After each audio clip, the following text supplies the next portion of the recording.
mais querida da minha vida, aqui professora Adriane Fauci. Nós vamos iniciar a nossa aula de hoje tratando a respeito dos chamados princípios fundamentais. Tema super tranquilo, mas um tema que tem despencado na sua prova e assim, não tem caído mais assim como caía antigamente, não. Esse é um tópico que geralmente caía muito literal, exatamente como está na Constituição, mas não é isso que tem aparecido nas nossas provas, então por isso a sua atenção ela é bem importante agora. Então vamos lá, o que seriam os princípios fundamentais? Princípios fundamentais são princípios estruturantes, são princípios que vão dar os contornos do Estado brasileiro. Então a Constituição Federal, lá no iniciozinho dela, nos artigos 1º ao 4º da Constituição Federal, ela já vai dizer quais são os princípios fundamentais. Então, se me perguntar quais são os princípios fundamentais, aqueles elencados no artigo 1º ao 4º da Constituição Federal. E eles vão dizer como que o Estado brasileiro se comporta, qual é a nossa forma de governo, se separa poderes ou se não separa, quais são os regimes políticos, os fundamentos, o que o Estado brasileiro visa alcançar e como ele se relaciona em um plano internacional. Assim a gente pode elencar de uma forma didática aqui, ó, os seguintes princípios fundamentais que a gente pode extrair desse artigo 1º ao 4º. Primeiro é o princípio federativo. O princípio federativo está previsto lá no artigo 1º caput da Constituição Federal, que vai dizer a República Federativa do Brasil é a união indissolúvel dos estados, municípios e do Distrito Federal. Então aqui ele já caracteriza o Estado brasileiro como sendo federativo. O princípio republicano também aqui no caput do artigo 1º. Eu tenho ainda o princípio democrático. O princípio democrático, ele também está no caput do artigo 1º e no parágrafo único do artigo 1º. Lá no artigo 1º caput, a República Federativa do Brasil é a união indissolúvel de estados, municípios e do Distrito Federal, constituindo-se em Estado democrático de direito. Então a Constituição ela já diz que o Estado brasileiro ele é um Estado democrático e demonstra aqui a escolha pelo regime político democrático. E o parágrafo único vai dizer lá todo o poder emana do povo que o exerce diretamente ou através de representantes eleitos. Então aqui nesse artigo 1º, então, vamos colocar aqui, ó, artigo 1º, tanto o caput quanto o parágrafo único do artigo 1º da Constituição vão caracterizar aqui o nosso princípio democrático. Separação dos poderes, artigo 2º da Constituição. O artigo 2º vai dizer o quê? São poderes da União independentes e harmônicos entre si, o Executivo, o Legislativo e o Judiciário. Então, nós separamos poderes no Brasil. Eu tenho os fundamentos. Os fundamentos, eles são os alicerces, as bases do Estado brasileiro. E aqui você vai encontrar nos incisos do artigo 1º, aqueles numerozinhos lá em romano, tá? Eu tenho ainda os objetivos. Objetivos são coisas a serem conquistadas pelo país, que não necessariamente são essa realidade brasileira, mas são coisas que o Estado brasileiro visa alcançar. Então tem lá, construir uma sociedade livre, justa e solidária, garantir o desenvolvimento nacional. Então aqui são ações voltadas para o Estado. Os objetivos estão lá no artigo 3º da Constituição Federal. E eu ainda tenho princípios nas relações internacionais. Esses princípios nas relações internacionais vão dizer como que o Brasil se relaciona em um plano internacional, em relação a outros estados. Esses princípios aqui estão lá no artigo 4º da Constituição Federal. Então, a primeira coisa é você entender quais são os princípios fundamentais, ver que eles estão aqui distribuídos do artigo 1º ao 4º da Constituição e, infelizmente, aqui a memorização, ela é indispensável. Mas fica tranquilo que a gente tem mnemônica, a gente tem forma de você decorar, quando você vê, você já decorou quais são os princípios fundamentais. Então, todos eles se caracterizam como princípios. Uns são princípios e fundamentos, outros são princípios e objetivos, outros são princípios e também princípios nas relações internacionais, ok? Vou apresentar para você aqui uma classificação, que é a classificação do professor José Afonso da Silva. Professor, eu preciso saber essa classificação? Sim, essa classificação já foi cobrada em prova, mas fica tranquilo que é nada daquilo que a gente não tenha falado anteriormente. Só que esse doutrinador, que é bem importante para o direito, ele classifica esses princípios fundamentais em grupos. Essa classificação aqui já foi cobrada pela banca CESP. Quer ver como que ele faz? Ele vai dizer assim, ó, existem princípios fundamentais que são relativos à existência, à forma e estrutura do Estado. Por exemplo, o princípio federativo, que a gente acabou de falar. Por exemplo, quando falamos em soberania do Estado brasileiro, também é um princípio relativo à estrutura do Estado. Direitos, aqui princípios relativos à forma de governo. Princípios relativos à forma de governo é, por exemplo, o princípio republicano. Então, nós temos na Constituição princípios fundamentais relativos à forma de governo? Sim, quando ela fala que o Brasil é uma república. Temos princípios relativos à organização dos poderes? Temos sim, que a gente viu que é o princípio da separação dos poderes. Temos ainda princípios relativos à organização da sociedade. Esse princípio aqui, ele se refere ao artigo 3º, inciso 1º da Constituição Federal, que vai dizer que a nossa sociedade, ela deve visar a construção, então, de uma sociedade livre, justa e solidária. Aí como é que vem em prova? Vem assim, ó. Entre os princípios fundamentais, não existe princípio fundamental voltado para a organização da sociedade. Errado, porque existe sim princípio fundamental voltado para a organização da sociedade, ok? Eu ainda tenho princípios relativos aos regimes políticos. Isso a gente já sabe, né? Quando falou que o Estado é democrático de direito, quando falou lá do parágrafo único do artigo 1º. Princípios referentes a prestações positivas do Estado. E essa foi uma questãozinha de 2016 que pegou muita gente. Se a gente for pensar nos objetivos da República, eu tenho lá, construir uma sociedade livre, justa e solidária, garantir o desenvolvimento nacional, erradicar a pobreza e a marginalização e reduzir as desigualdades sociais regionais, promover o bem de todos, sem distinção de sexo, qualidade e quaisquer outras formas de discriminação. Esses objetivos, eles estabelecem nada mais nada menos do que prestações positivas do Estado. Você não concorda? São coisas que a Constituição diz, Estado, você tem que fazer isso aqui, você tem que alcançar esse objetivo. Então eu tenho na nossa Constituição obrigações aqui que referem-se a prestações positivas do Estado dentro dos princípios fundamentais. Como que caiu em prova? Caiu exatamente assim, ó. Dentre os princípios fundamentais, não há princípios relativos a prestações positivas do Estado. E a questão estava errada, porque a gente acabou de ver que tem sim, tá? E ainda tem princípios relativos à comunidade internacional, que nada mais é também do que aqueles princípios nas relações internacionais. Então, bem simples. Agora a gente entendeu quais são os princípios fundamentais, que eles estão lá do artigo 1º ao 4º da Constituição, e como esses princípios se encaixam dentro dessa classificação. Aqui, nada que você não conheça, apenas uma forma de classificar, ok? Então, vamos falar a respeito do nosso primeiro princípio fundamental. O primeiro princípio fundamental que a gente vai analisar é o princípio federativo. E o princípio federativo define a nossa forma de Estado. A forma de Estado é a forma como os poderes políticos se distribuem dentro de um determinado território. Só que antes da gente falar quais são as formas de Estado existentes, vamos analisar o que é um Estado. Vamos lá. Então, o que é um Estado? O Estado nada mais é do que uma sociedade. O Estado é um país, tá? Na nossa linguagem aqui seria um país. Como que faz para um negócio ser chamado de país? Como é que eu olho para aquilo e falo que aquilo é um país? Como que eu sei que aquilo é um Estado? O Estado é uma sociedade política que possui alguns elementos próprios. Então, para existir um Estado, eu preciso, primeiro, ter um povo. Esse povo, como que eu identifico quem é o povo de um Estado? Então, primeira coisa, povo é o elemento humano do conceito de Estado. Eu sei que uma pessoa integra o conceito de povo de um determinado Estado se ela tiver a nacionalidade daquele Estado. Então, quem integra o povo brasileiro? Aquele que tiver a nacionalidade brasileira. Quem define a nacionalidade brasileira? O próprio Estado brasileiro, na Constituição. Então ele vai dizer lá, nasceu no território brasileiro, é brasileiro nato. Então essa definição de nacionalidade quem faz é o próprio Estado. Então quem integra o conceito de povo é aquele que possui o critério da nacionalidade, que é um vínculo com o Estado de natureza jurídica, de natureza política. Existe uma diferença importante para a gente entre povo, população e nação. Povo é aquele que tem o vínculo da nacionalidade.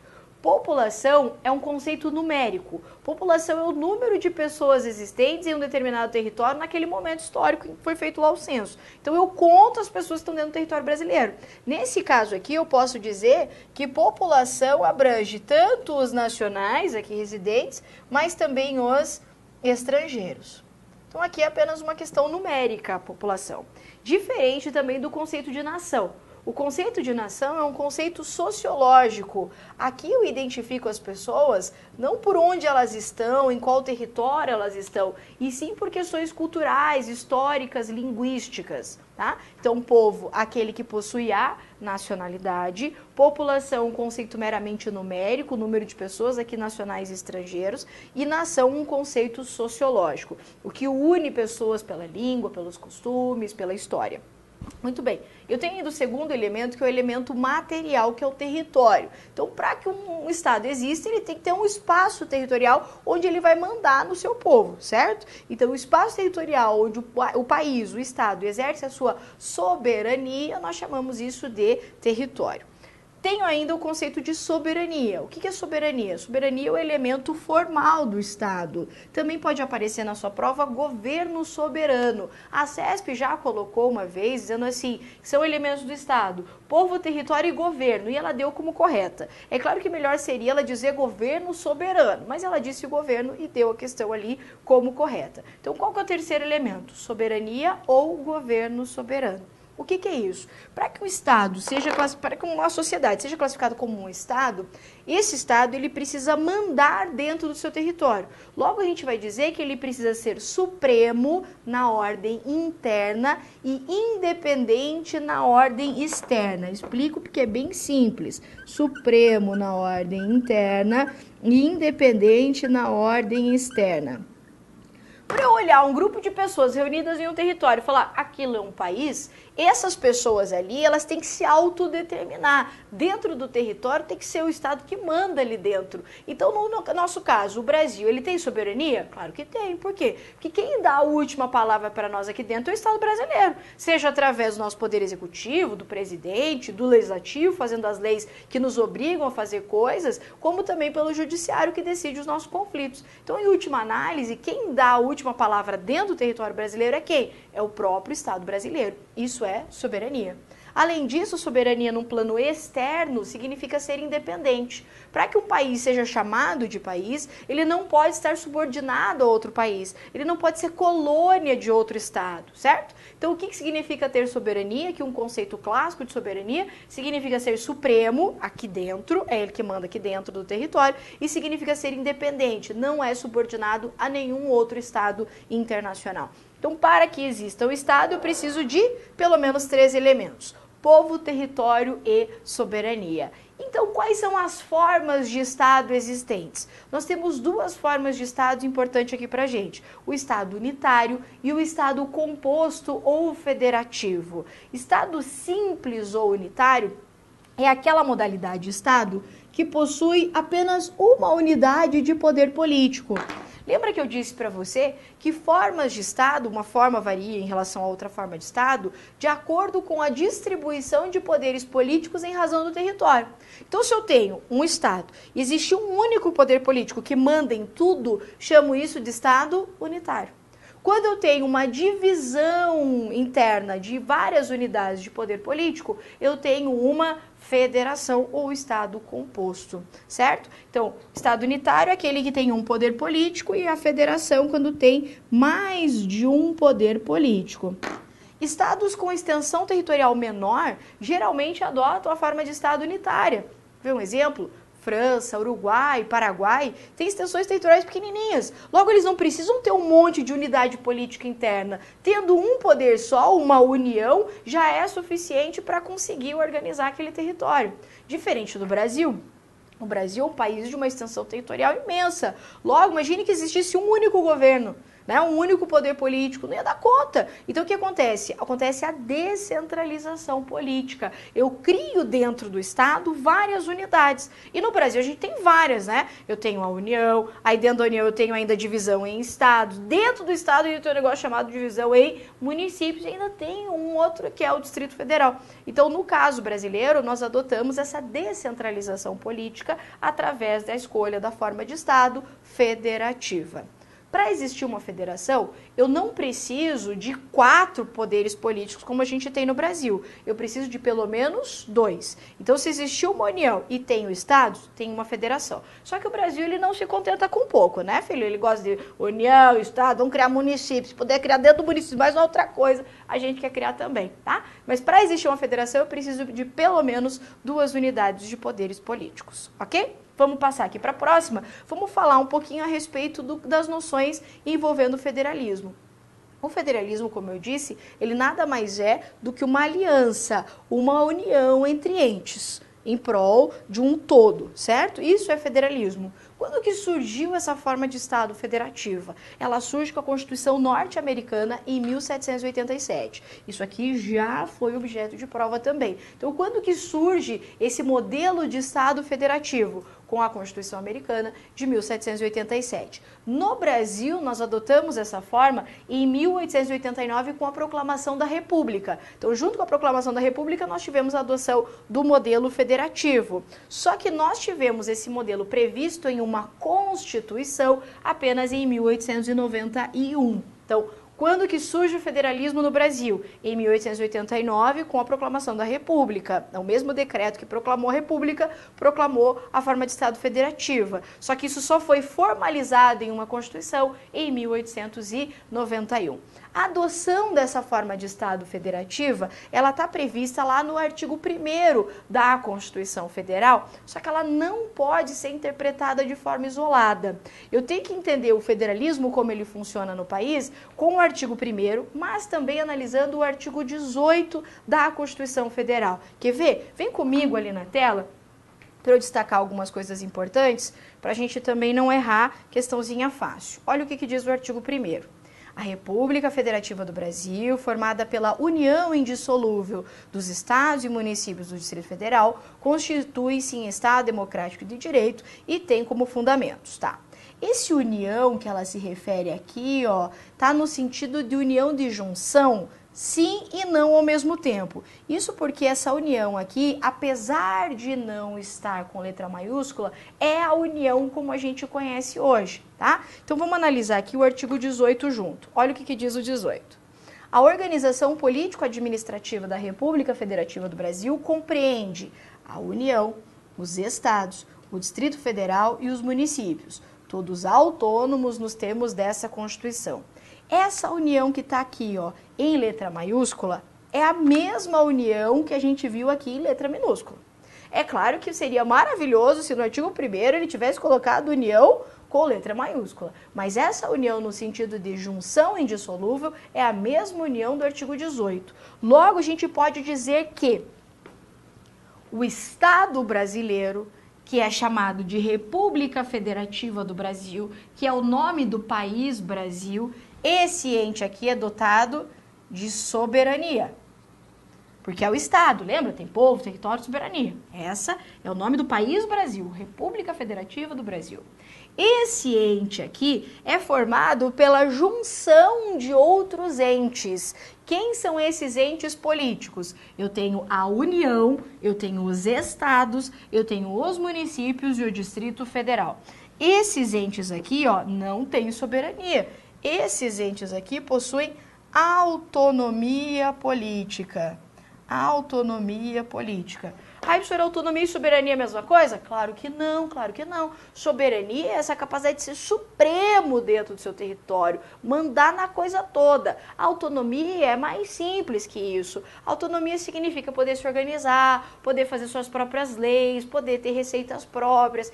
Tópico esse que a gente vai estudar com mais detalhes lá em Organização do Estado, tá? Mas o que eu quero que você saiba aqui, que é o que cai nesse tópico de federalismo, em princípios fundamentais, é que quem tem soberania é o Estado brasileiro, República Federativa do Brasil.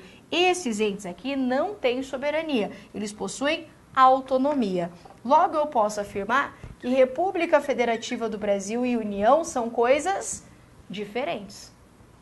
A República Federativa do Brasil é o Estado, é aquele que se relaciona internacionalmente. Quem vai lá na ONU conversar com os caras? República Federativa do Brasil. Logo eu vou dizer que essa República Federativa é uma pessoa jurídica, anota isso que é importante, de direito público internacional. Porque é o país Brasil, né? Que vai se relacionar lá com os outros países. Esses outros entes aqui não são pessoas de direito público internacional. São pessoas jurídicas de direito público interno. Porque são entes dentro do país Brasil. Como que vem em prova? Um monte de questão dizendo que a União é pessoa jurídica de direito público internacional. E não é. Ela é pessoa jurídica de direito público interno, porque ela é uma pessoa dentro da unidade federativa Brasil. Certo? Muito bem. Outra coisa que é importante é que eu disse que eles possuem autonomia. Se eles possuem autonomia, é porque não há hierarquia entre os entes da federação. Então, um ente federativo não manda no outro ente federativo. Eles são todos iguais em termos de relação hierárquica. Então, a União não manda no Estado, nem o Estado manda no município. Ao contrário do que muita gente pensa, né? Que acha que a União manda em tudo, mas não é. A União, ela tem as suas atribuições, o Estado a deles, os municípios a deles, o Distrito Federal a dele também. Um não manda no outro. Não existe hierarquia, portanto, entre os entes da federação. Ok? Vamos ver um pouquinho mais. Bom, agora que a gente entendeu, então, o que é o federalismo, quais são os entes que compõem a federação, vamos esquematizar aqui no quadro quais são as principais características de um modelo federativo. Primeiro, aquela que você já sabe, para existir uma federação tem que ter soberania do Estado federal, que no nosso caso, República Federativa do Brasil. Eu tenho que ter autonomia dos entes que compõem a federação, da União, dos Estados, dos municípios, do Distrito Federal. Todos eles são autônomos. Essa terceira característica talvez é uma das mais importantes para a sua prova. A Constituição vai nos dizer que essa República Federativa do Brasil, ela é uma união indissolúvel. Isso significa o quê? Que em um modelo federativo não pode um ente federado se separar da federação. Isso não significa que dentro da organização política do Brasil eu não possa, por exemplo, criar novos estados, criar novos municípios. Isso eu posso. O que não pode é uma unidade já existente se separar do país Brasil. Por exemplo, você já deve ter ouvido falar a respeito de movimentos separatistas no Brasil, especialmente o povo do Sul aqui, que quer separar Paraná, Santa Catarina, Rio Grande do Sul. Não sei do que nós vamos viver, né, gente? Sei lá, da soja, de certo, né? Porque, por favor, né? Mas tem louco pra tudo. Quer separar o Brasil, aquela história toda. Você acha que isso é possível? Aí muitos falam assim, não, pode sim, através de plebiscito. Claro que não pode. O modelo, ele é federativo. Ah, mas lá na Irlanda... Irlanda é Brasil? Irlanda é federativo? Lá nos outros países... Não, não é. Então é por isso que lá pode, aqui não pode. Aqui no Brasil não existe o chamado direito de secessão. O direito de secessão seria o direito de se separar do modelo de Estado. No Brasil, por ser uma federação, não há esse direito. Inclusive, caso um Estado queira aí tomar corpo um movimento separatista, é a hipótese de um dos requisitos que a gente vai falar ainda, chamada de intervenção federal. Certo? Então, o pacto, ele é o quê? Indissolúvel. Se começar a querer separar, a União pode vir e se meter nessa história toda. A ideia é que haja aqui a indissolubilidade ou indissociabilidade do núcleo federativo. Ok? Muito bem. A quarta característica é a seguinte: para que exista uma federação, eu tenho que ter um documento formal, escrito, que constitua esse pacto. O documento formal escrito que a gente tem é quem? A Constituição Federal. Então, a Constituição Federal é o documento formal, solene, escrito, que cria e institui esse modelo federativo. Ainda, para existir uma federação, eu tenho que ter divisão de atribuições, de competências. Você concorda comigo que se existe uma federação, eu tenho unidades autônomas, certo? E eu disse para você que essa autonomia significa que eles podem se auto-organizar, ter autogoverno, fazer suas próprias leis, ter dinheiro próprio. Para eles terem tudo isso, alguém tem que ter dito que os entes federativos têm essas atribuições. Então, para existir uma federação, a Constituição Federal, ela tem que repartir essas competências. Ela tem que dizer aquilo que compete a cada ente. Sem divisão de atribuições, não existe federação. Eu tenho um Estado unitário, que daí só uma pessoa faz. Mas em uma federação, eu tenho necessariamente importante que dividir essas atribuições. E a Constituição faz exatamente isso. Então a gente vai estudar mais pra frente, que a gente vai ver lá que a Constituição vai dizer assim, compete à União fazer isso, isso, isso. Compete aos municípios fazer isso, isso e aquilo. O que ela está fazendo? Ela está dizendo como que o modelo federativo deve ser realizado, tá? A nossa sexta característica aqui, ela é super importante. Para existir um federalismo, eu preciso que as vontades parciais tenham voz junto ao poder central. Presta bem atenção. Eu tenho um ente que representa a vontade do todo, não tenho? Acompanhe. Tenho ou não tenho? Tem, que é a União, certo? A União é o ente que representa a vontade de toda a federação. Só que como que a União vai formar a vontade do todo? Como que a União sabe o que o país Brasil precisa? Ué, ela vai ter que ouvir as vontades parciais. Vontades de quem? Dos estados, certo? Então os estados, eles têm que ter voz junto à União. E daí, como que os estados, então, eles falam junto à União? Como que a União vai descobrir o que os estados precisam? Bom, os estados elegem representantes. Quem são os representantes dos estados? Os senadores. Então, os senadores são a voz dos estados junto à União, que é o que caracteriza, essa característica aqui, que é o bicameralismo do Poder Legislativo da União. Então, é por isso que o Poder Legislativo lá da União, que é o Congresso Nacional, tem duas casas. Uma para ouvir o povo e outra para ouvir os estados, por ser uma característica do modelo federativo. Então, para fazer valer a vontade do todo, não basta a União fazer do jeito que ela quiser. Não, ela vai ter que ouvir as vontades parciais. E essa representação é feita através dos senadores, tá? A nossa sétima característica, que foi a que eu comentei, que é a intervenção federal. A intervenção federal é um requisito de manutenção da federação. Então, se alguém está descumprindo esse pacto federativo, pacto esse previsto de forma taxativa lá na Constituição, pode ocorrer a intervenção federal. Intervenção é o contrário da ideia do federalismo, que a ideia do federalismo é que um ente seja autônomo em relação à outra. Mas em situações excepcionais, para manter esse pacto federativo, ocorre a intervenção federal. E ainda a nossa última característica aqui, que é a possibilidade de controle jurisdicional ou judicial de constitucionalidade. Explico. A gente monta um estado com vários entes. Então, eu tenho vários entes com competência disso, você faz aquilo, você faz aquele outro. Todo mundo está bem bonito fazendo as suas atribuições. Eu tenho Estado Federal com soberania, todo mundo com autonomia, maravilha. E se alguém começar a descumprir esse acordo? E se, de repente, o Estado começar a fazer uma lei, que quem tem que fazer a lei é a União? E se o município falar assim, ah, não, eu quero fazer uma Constituição aqui dentro da minha casa? Quem que vai dizer, não, município, você não pode fazer isso? Quem pode controlar a constitucionalidade? Quem pode analisar se está todo mundo cumprindo aquilo que a Constituição Federal determinou? Como regra, quem faz controle de constitucionalidade no nosso país é o Poder Judiciário. E especialmente quem? Especialmente o STF, que é o tal do guardião da Constituição Federal. Então, para existir um modelo federativo, eu tenho que ter um ente, um órgão, que vai fazer o controle disso tudo. Que no nosso caso, com preferência, mas não só, é o Poder Judiciário. Ok? Muito bem. O nosso modelo federativo, ele é classificado como cláusula pétrea. O que é cláusula pétrea mesmo? Cláusula pétrea é aquele núcleo constitucional que está previsto lá no artigo 60, parágrafo 4º, que não pode ser abolido. Não pode ter uma emenda constitucional para extinguir esse modelo. Então, se falasse assim, ah, prof, vamos fazer uma emenda constitucional para separar o estado do Rio Grande do Sul do Brasil. Não pode. Por quê? Porque o modelo federativo, da forma como temos, ele é o quê? Cláusula pétrea. Não pode ser abolido. Quais são os tipos de federalismo existentes? E aqui bem rapidinho, porque é bem tranquilo mesmo. Quais são as formas de federalismo? Eu posso ter o federalismo chamado por agregação e federalismo por desagregação.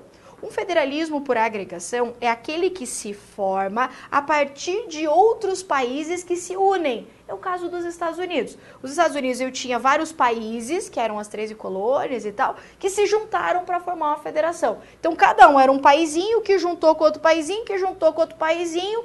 Cada país abriu mão da sua soberania e ficou só com autonomia. Então, eles se agregam, eles se aglutinam, certo? O federalismo por desagregação é o contrário. Federalismo por desagregação é quando eu tenho um Estado que é unitário, que tem um único poderzinho político, e eu descentralizo, eu crio novas unidades de poderes políticos. Então, é o contrário do outro. Agregação, vários países que se juntam para formar um só. Desagregação, eu tenho um Estado unitário que cria novas unidades de poderes políticos autônomos, certo? Quando eu tenho um federalismo por agregação, nós dizemos que o movimento de criação foi centrípeto. Centrípeto porque junta, aglutina. Eu não sei por que eu faço sempre esse movimento, mas eu não sei. Para mim, eu decorei assim. Então, o movimento centrípeto é aquele que agrega, é aquele que junta. Enquanto que o movimento centrífugo é de dentro para fora. O Brasil, ele era um Estado unitário, lembra do Império e tal? Tinha uma divisãozinha lá, um negócio que a tia Clarice falava de capitanias hereditárias. Você lembra disso? Puxou lá atrás agora na memória, né? Capitanias hereditárias. Essas capitanias não eram nada, era só uma forma do imperador conseguir dominar lá o território. Essas capitanias passaram a ter autonomia. Então, era um Estado unitário que não tinha nada. De repente, foram criadas novas unidades de poder político, de dentro para fora. Centrífugo, então, é o movimento de criação do federalismo brasileiro. Aí a CESP apareceu assim com uma questão. O federalismo brasileiro é um federalismo por segregação. Certo ou errado? Aí você falou assim, não, professora, você falou que o federalismo brasileiro é por desagregação. Tá, mas o que é o contrário de segregação? O contrário de segregação é agregação. Então, sim, o federalismo brasileiro é um federalismo por segregação. Então, vou colocar aqui, ó, desagregação ou segregação. Esse é o modelo adotado, né, que foi criado o federalismo brasileiro. Eu tenho ainda o federalismo dual ou cooperativo. Federalismo dual é aquele em que o modelo adota a divisão estanque de competências. Então, no federalismo dual, vai estar assim, compete à União, só a União pode fazer isso aqui. Compete aos municípios, só o município pode fazer isso aqui. Compete aos estados, só os estados podem fazer. Não existe no federalismo dual cooperação entre os entes. Eles não podem exercer a mesma competência de forma simultânea. Isso é um federalismo dual.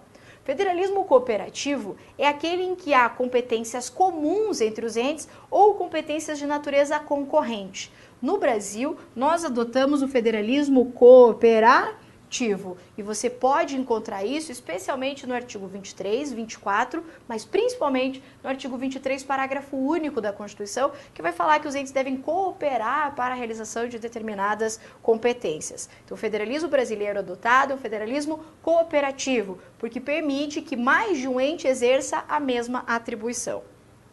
Simétrico ou assimétrico. Aqui a gente tem um probleminha.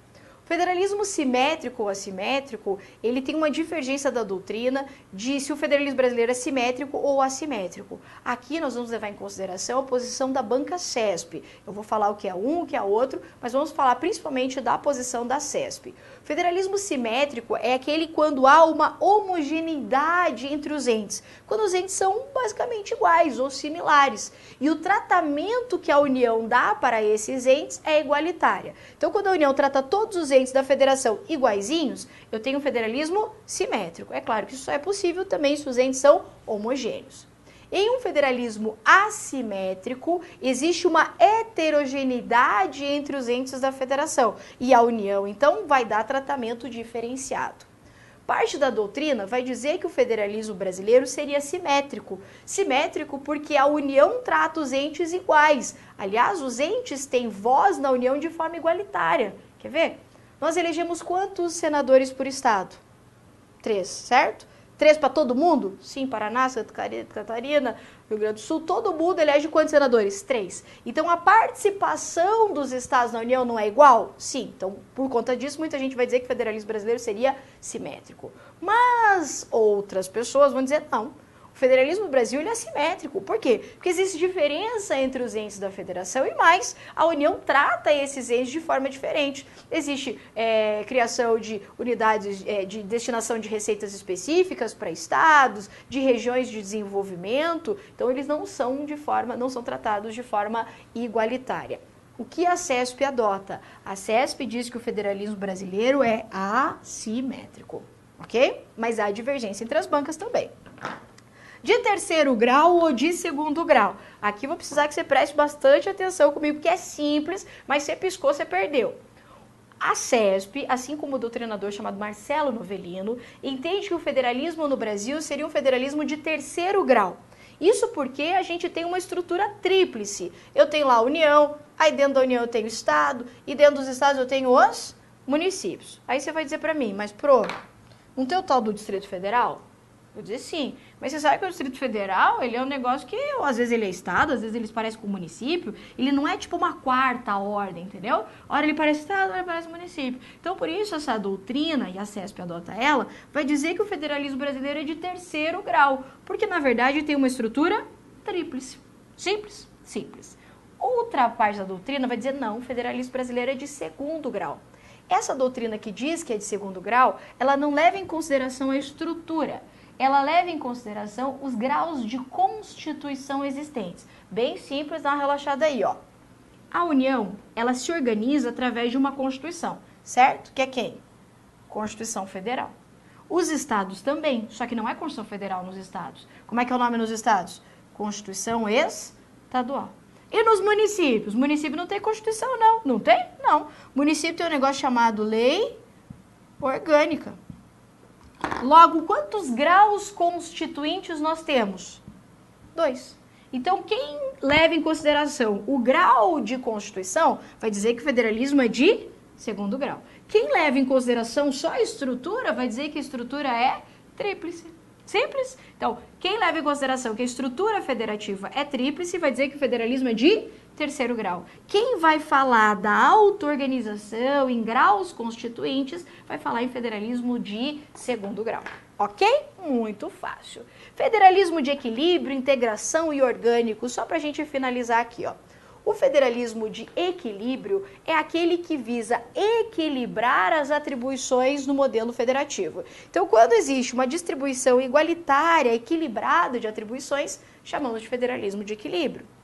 Quando eu tenho uma integração, o que é o federalismo por integração?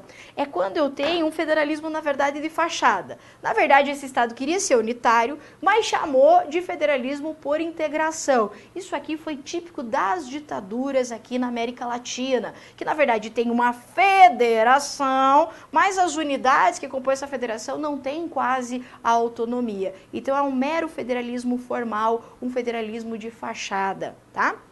E o federalismo orgânico? O federalismo orgânico é aquele em que o todo, a União, ela é predominante em relação à parte. Então, eu coloquei que aqui o todo ele é mais importante que a parte. Então, no federalismo orgânico, a federação é pensada como um organismo, em que o todo é mais importante que as partes específicas. Certo? Então, apenas uma classificação aqui pra gente. Vamos ver como é que isso cai em prova?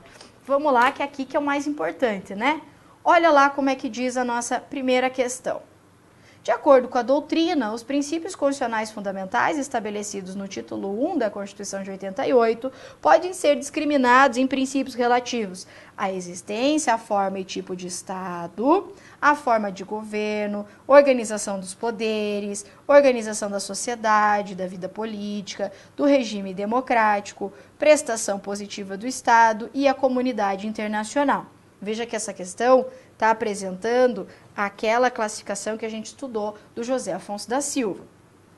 Adotando essa classificação, é exemplo típico de princípio fundamental relativo à forma de governo, o princípio republicano, certo? Então, a gente lembra que a gente falou, princípio relativo à forma de governo é o princípio republicano, certinho? Só para você ver como cai essa classificação.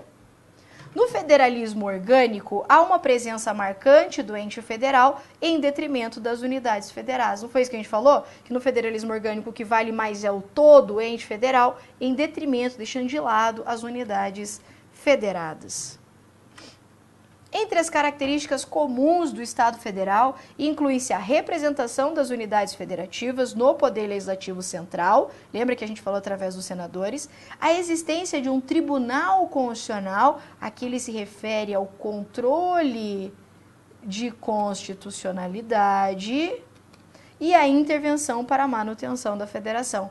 São requisitos e características que a gente estudou? Então tá certinha. A forma de federalismo adotada no Brasil é conhecida como federalismo de segregação e centrífugo, sendo os Estados-membros dotados de autogoverno. É por segregação? Sim, que a gente viu que não é por agregação. E o movimento de criação é centrífugo também. Certinha essa classificação.